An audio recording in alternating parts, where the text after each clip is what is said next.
Bienvenue dans ce nouvel épisode de Dans la tête de. Aujourd'hui, on est dans la tête de Nicolas P et on va voir comment il est passé de plus de 20 d'index à moins de 6 d'index en à peine plus de 3 ans. On va voir les petits détails d'un point de vue mental qui font toute la différence. Je m'appelle Paul, je suis préparateur mental et bienvenue sur Tribu Golf.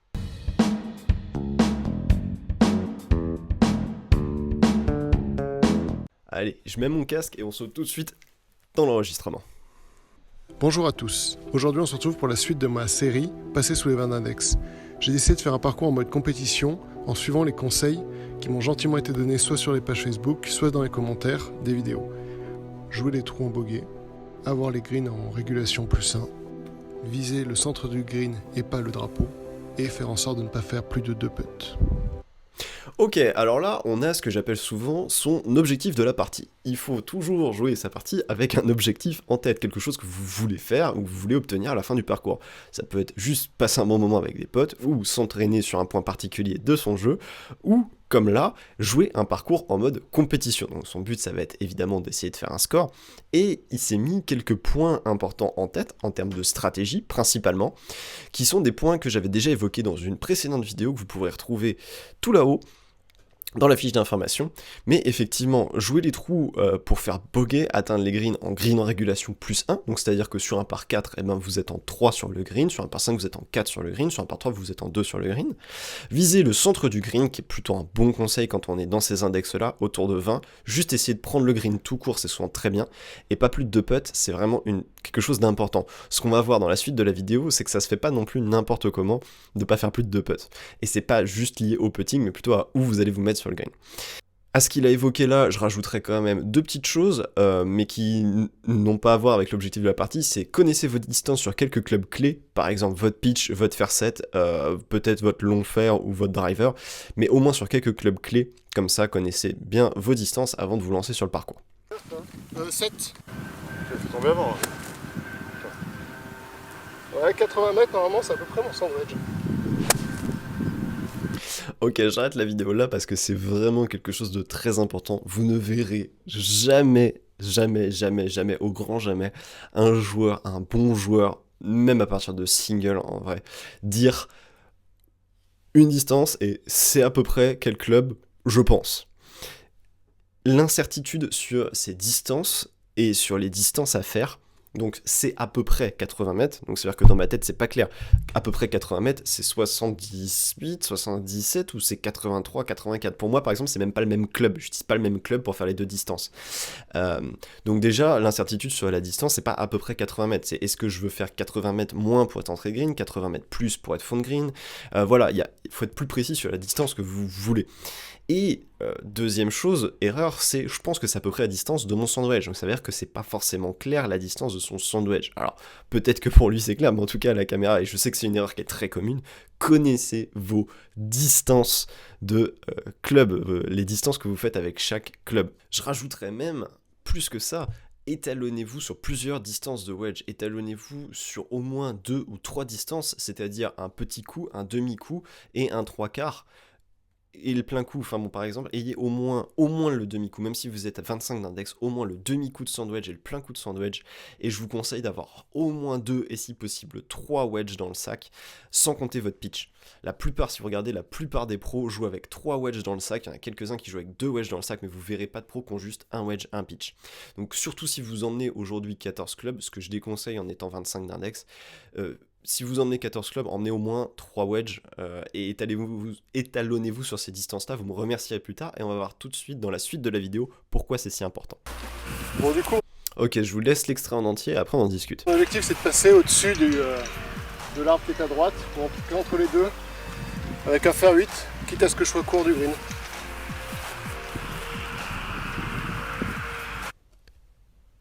Voilà. Voilà le principal ennemi du golfeur, son ego.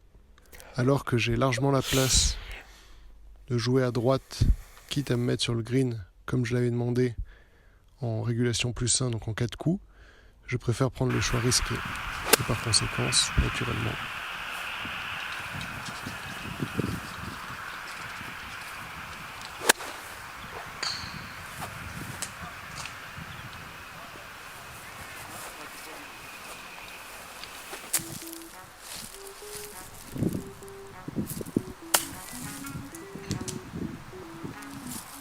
Ok, déjà, première partie de ce trou, vous allez voir, on va aller jusqu'à la fin du trou, mais il l'a dit lui-même. Là, il le dit au début de la partie, son objectif c'est d'être en régulation plus 1. Là, il a peut-être possibilité d'être en régulation, parce qu'il a la distance sur le papier, la distance théorique. C'est-à-dire que même mon GPS me dit il y a 130, faire 8 c'est bon, ça passe. La vérité c'est que oui, mais il y a un arbre qui est haut, qui est pas forcément facile, en plus il y a de la forêt à gauche, alors qu'il y avait largement la place de passer à droite, exactement comme il a montré dans sa vidéo. Donc là en plus il en était conscient en faisant son montage. Nicolas c'est quelqu'un qui a progressé très vite, aussi parce qu'il a cette attention du détail, et si vous l'avez, vous allez aussi vous aussi progresser très vite. Là en l'occurrence je rajouterais une chose, j'ai envie de revenir très vite sur sa routine, et je vais vous la remontrer tout de suite. De l'arbre qui est à droite, pour en piquer entre les deux, avec un fer 8, Dans son quitte grip. à ce que je sois court du green. Et là, il va se mettre juste à côté de sa balle. Bon, là, il parle, mais après, il fait tout de suite son coup d'essai et il joue. Je préfère prendre le choix risqué, et par conséquence, naturellement.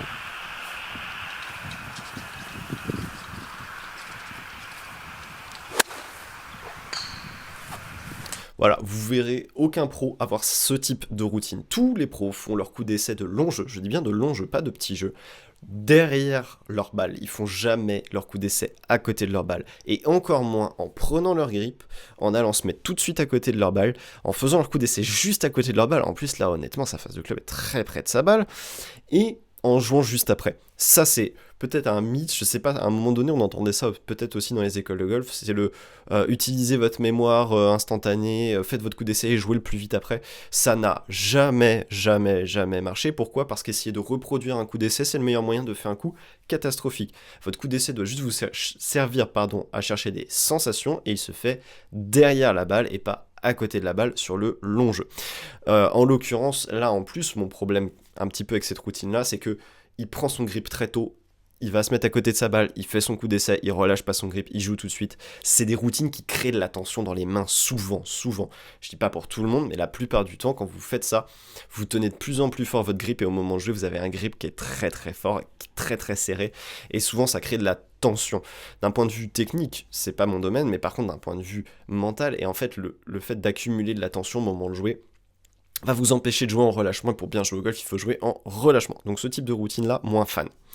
On attaque la suite de ce trou parce que c'est pas fini. Bon là, il se retrouve dans la forêt, il fait un petit coup de recentrage, ok.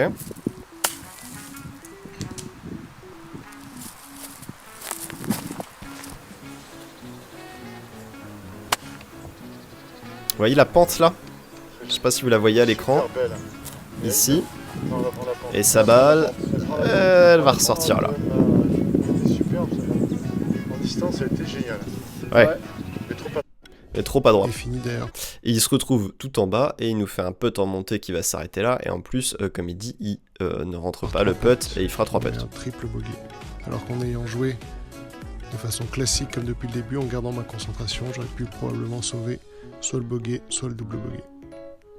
Voilà, et puis souvent aussi, là il y a 2 erreurs très importantes. La première, c'est sur l'approche. Ça c'est des choses pareilles qu'on voit beaucoup, et honnêtement, le delta sur le petit jeu entre les joueurs au-dessus des 20 d'index et en dessous des 9 d'index, c'est juste, je trouve, monumental, même s'il y a d'autres secteurs de jeu. Là en l'occurrence, son coup était bien exécuté. Il y aura des choses à redire techniquement, je ne dirai rien. En revanche, il était bien exécuté. C'est-à-dire que sa balle est tombée à peu près là où il voulait. Problème, le drapeau était pas très loin, et d'ailleurs on le voit très bien sur l'image du moment où il putt, le drapeau était pas très loin du break. Donc c'est-à-dire qu'il aurait jamais dû, entre guillemets, attaquer directement le drapeau, parce qu'il y avait de très fortes chances que sa balle fasse ça et s'échappe à droite tout en bas du break comme on l'a vu.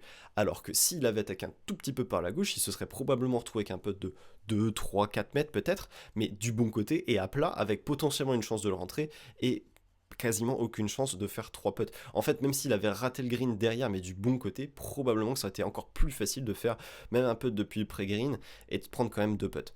Surtout qu'en plus, il y a quand même un petit côté frustration, parce qu'en 2, il n'était pas trop mal, et puis finalement, il se retrouve à poter pour double bogey à un putt de 1 mètre, et il le rate parce qu'il est un peu déconcentré.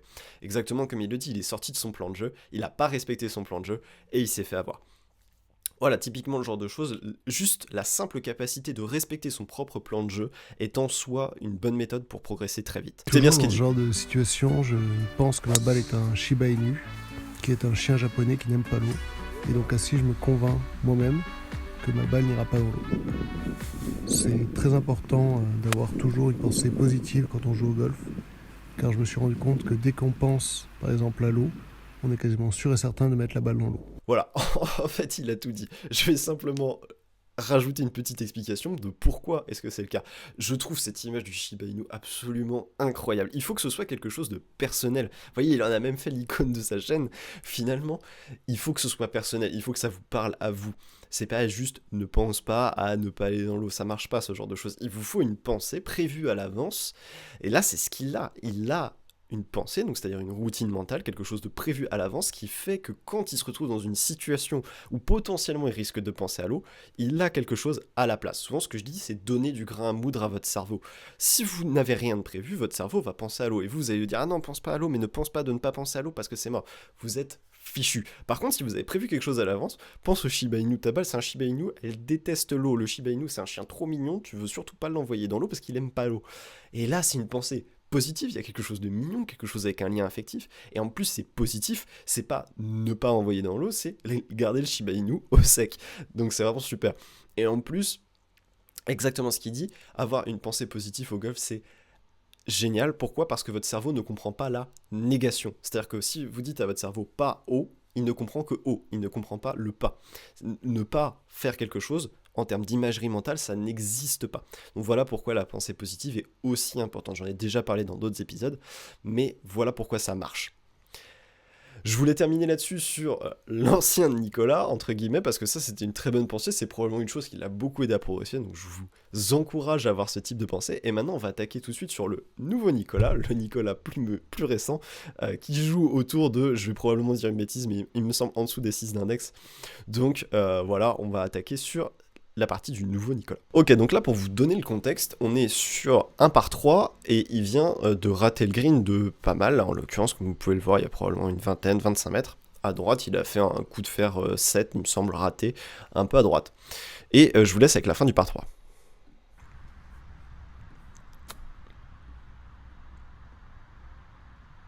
Ah, dommage. Pas assez longue.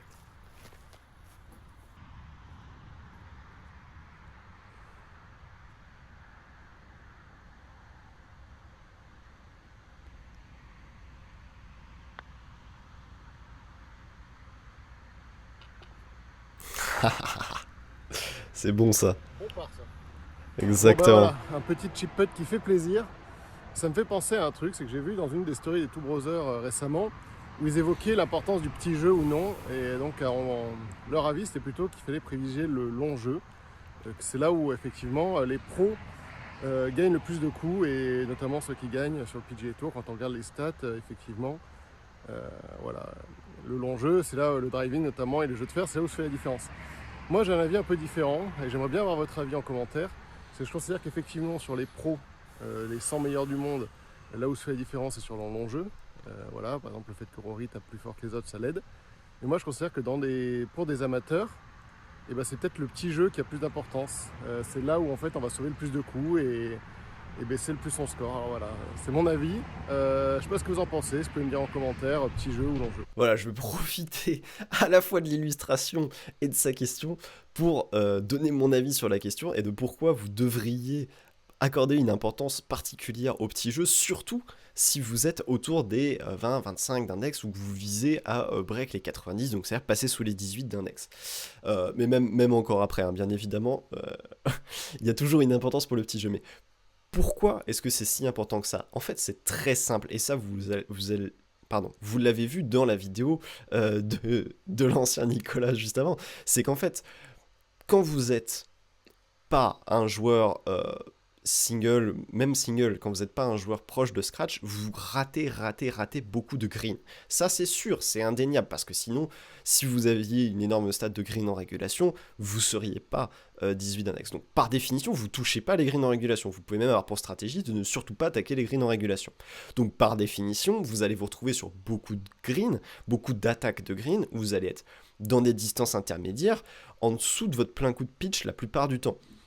Donc finalement, en étant en 18 d'index, vous êtes le type de joueur, ou même 30 d'index, qui a le plus d'approches à jouer de tous les golfeurs. Pourquoi ? Parce que les pros, ils n'ont pas autant d'approches à jouer que vous, parce que sur les par 4, ils touchent la plupart des greens en 2, et sur les par 5, ils touchent même des greens en 2, voire en 3. Donc la plupart du temps, effectivement, les pros ont même moins d'approches à faire que vous. Donc statistiquement, dans leur pool de coups à jouer, dans la totalité des coups qu'ils jouent, les approches sont moins importantes, même en termes de quantité. Les putts restent toujours importants, mais les approches moins. Et aussi, cette capacité à faire approche-putt vous permet de rattraper des erreurs. Or, par définition, vous êtes typiquement, en étant pas un joueur scratch, le type de joueur qui fait le plus d'erreurs. Donc vous avez plus d'erreurs à rattraper. Voilà pourquoi, par définition, vous êtes, si vous n'êtes pas proche du scratch player, typiquement le genre de joueur qui a besoin d'un bon petit jeu, et aussi voilà d'expérience, et aujourd'hui d'avoir joué avec beaucoup de golfeurs, et ça m'arrive en ce moment de jouer avec quelques amis qui sont golfeurs débutants, qui sont même 54 d'index. La plus grosse différence que je vois, et je suis désolé, je vais peut-être me faire taper dessus là-dessus, c'est sur le petit jeu, parce qu'autant sur le long jeu, effectivement, il y a des choses techniques, mais ça s'acquiert avec la pratique, il n'y a rien à faire. Enfin, c'est-à-dire qu'il faut beaucoup jouer, et il faut aussi s'entraîner sur des points spécifiques. Je ne vais pas rentrer sur le coaching, etc. Mais le truc, c'est que sur le petit jeu, il y a plein de choses, il y a des choses à savoir, comme ce qu'on a vu juste avant, c'est-à-dire on n'attaque pas les greens n'importe où, on attaque du bon côté du green. Il y a le fait d'avoir de l'étalonnage, bah oui, parce que vu qu'on n'est pas sur des pleins coups, il y a plus de distance à connaître. Il y a ces pleins coups, mais il y a aussi ces demi-coups, ces trois quarts de coups, c'est un tiers de coups. Donc, il y a plus de choses à savoir, il y a plus de choses à maîtriser, et il y a aussi plus de fois que vous allez vous retrouver dans cette situation-là.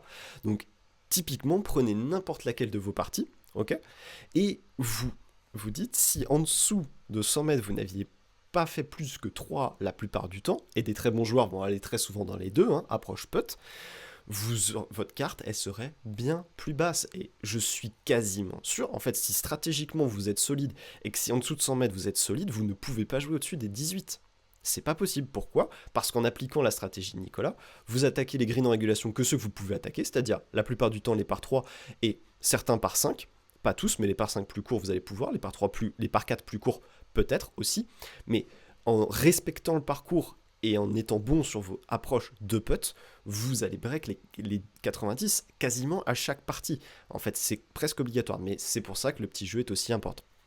Voilà, désolé de ce long laïus, mais c'est vraiment un secteur de jeu qu'il faut maîtriser, sur lequel il faut s'entraîner, découvrir des choses, et il y a pas mal de choses à faire. Je vous ferai probablement des vidéos là-dessus. N'hésitez pas à me dire d'ailleurs en commentaire si ça vous intéresse que je dissèque, si vous êtes aujourd'hui en train de galérer autour des 90, 100 et que vous voulez les breaks, parce qu'honnêtement il n'y a aucune raison que vous n'y arriviez pas, et si vous voulez quelques conseils simples sur le petit jeu, je peux aussi faire une vidéo là-dessus, sans rentrer dans l'enseignement technique bien évidemment.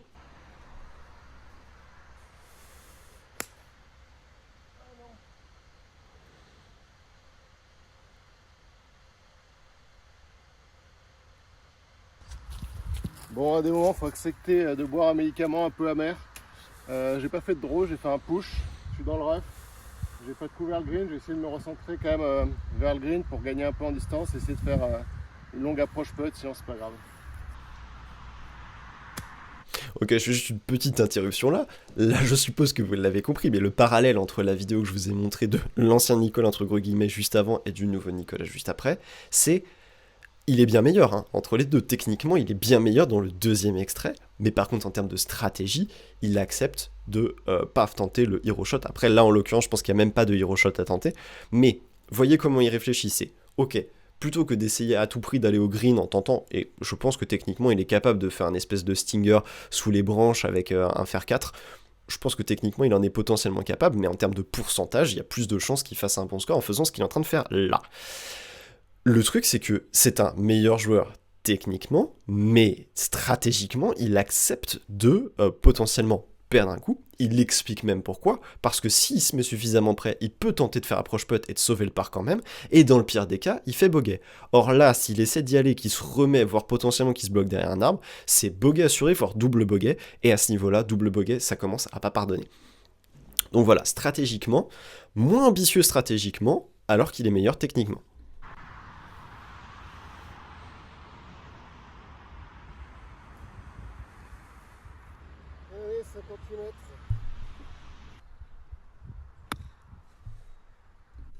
Voilà, juste aussi, petite chose, juste par rapport à ce qu'on a vu avant, on n'est pas sur à peu près 60 mètres, on est sur 58 mètres, Donc mentalement, il sait exactement ce qu'il a à faire.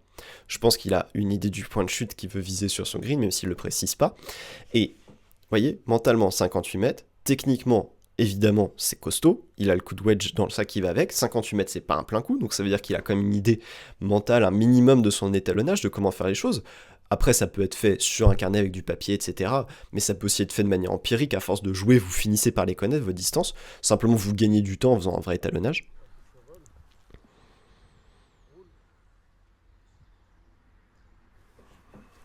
Bon, on aura 4 mètres pour le par.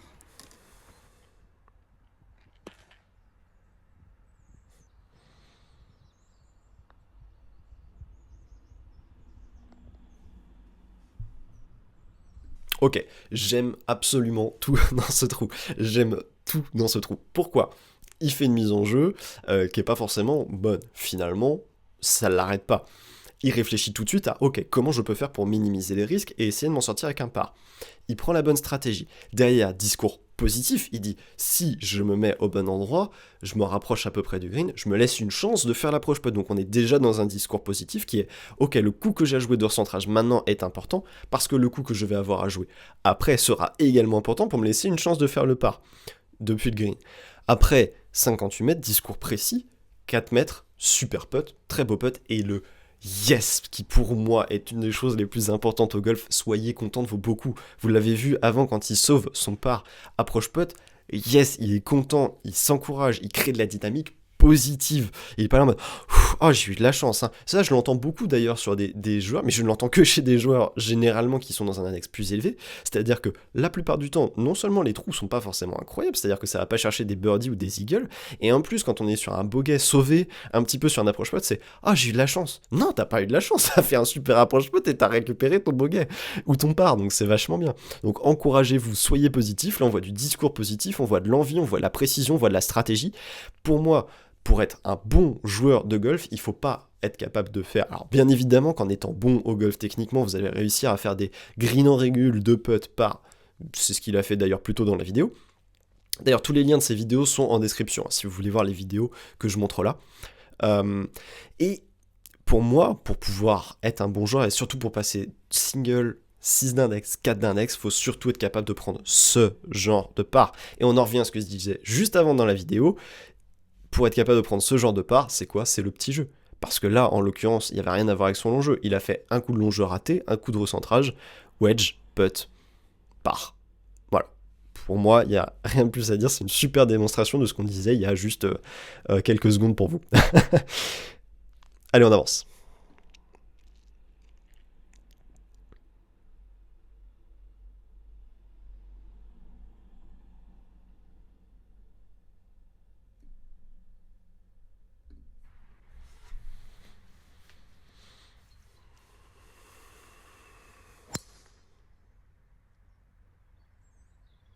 Il y a quand même de la distance, hein. Ça claque un peu la balle hein, au son. C'est à gauche, mais c'est là où il faut rater. Il y aura limite à droite.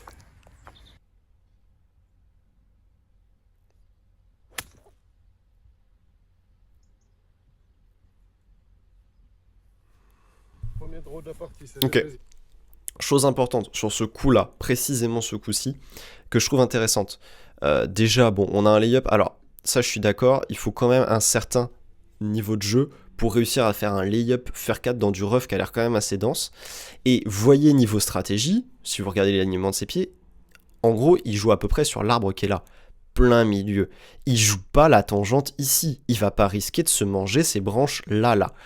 À aucun moment, il risque cet arbre-là, qui pour le coup, s'il attrape l'arbre, le faire tomber là. Alors que le green est plutôt par là, si je dis pas de bêtises. Donc, c'est-à-dire qu'il joue large. C'est-à-dire que s'il rate un peu en fade, c'est pas grave, il a pas la distance pour sortir tout droit. S'il fait un peu de draw, sa balle est parfaite, c'est ce qu'il a fait. Et s'il fait un peu trop de draw, il prend pas le risque de se retrouver bloqué à l'intérieur par l'angle. Donc, encore une fois, là, stratégiquement, c'est solide. Mais pour moi, ce qui est le plus important encore, c'est ce qui s'est passé juste avant. C'est ça. C'est à gauche, mais c'est là où il faut rater. Il y aura limite à droite. C'est à gauche, mais c'est là où il faut rater. Voilà, les bons joueurs de golf ont tous cette notion de le côté où il faut rater. Si je dois rater, ok, mais je rate à gauche, je rate pas sur le hors limite. Et en plus, vous l'avez vu là, en l'occurrence, il y avait vraiment de la place. Je pense que s'il y avait eu hors limite des deux côtés, il aurait même joué peut-être faire 4. Donc, adaptez votre stratégie au côté où vous pouvez rater, au risque que vous pouvez prendre, au club que vous avez dans les mains. Évidemment qu'avec un driver, il a plus de dispersion, il va pas aller s'amuser à jouer le draw, alors qu'en plus aujourd'hui, il avait fait plusieurs fades, donc il y a aussi ça à prendre en compte, et il va pas s'amuser, là en plus il fait un fade finalement, à aller chercher proche du hors limite. Non, là il rate, mais s'il doit rater, il rate à gauche, c'est du bon côté. Mentalement, plus on s'encourage, c'est raté, mais c'est raté du bon côté, c'est pas grave, on peut continuer la partie. Donc voilà, ça c'est vraiment pour moi super important. Allez, je vous laisse quand même la fin du trou.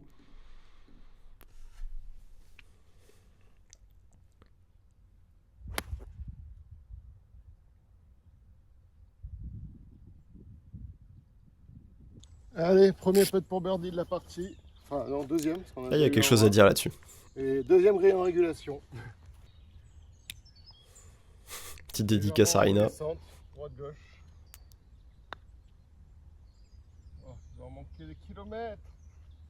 Ah, ok, ça, ok, là je reviens sur ce coup-là, parce que ça c'est un problème typique, mais qu'on retrouve, là pour le coup je m'adresse pas spécialement aux joueurs dans les 90 index, même si c'est vrai aussi pour les parts, je m'adresse aux joueurs qui sont beaucoup plus bas, et ça c'est quelque chose de très fréquent, même sur des joueurs du tour, la statistique qu'on appelle la birdie transformation, c'est-à-dire que le putt, quand on l'a pour birdie et quand on l'a pour le par. Alors là, évidemment, on est d'accord que c'était pas un putt rentrable statistiquement, c'était un putt qui était à putter, mais il l'a pas puté. Et croyez-moi que si ce putt-là, ça avait été un putt pour le par, il se serait mis beaucoup plus près du trou. Là, vraiment, il l'a vraiment raté. Pourquoi ? Parce que c'était le premier putt pour birdie, qu'il a vraiment voulu le faire à tous les coups. Je suis presque sûr que c'est ça.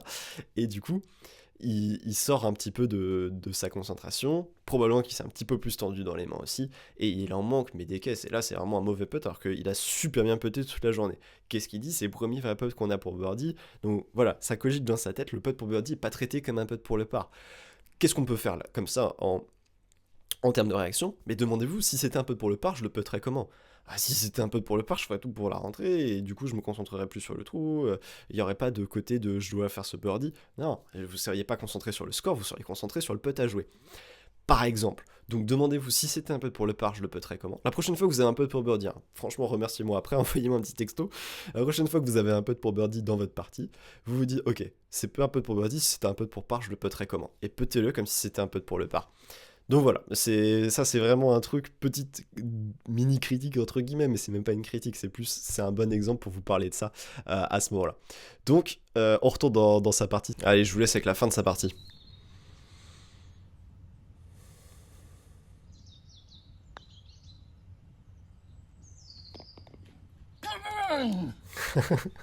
Moins 1 sur 9, c'est vraiment pas mal. C'est costaud, c'est très costaud.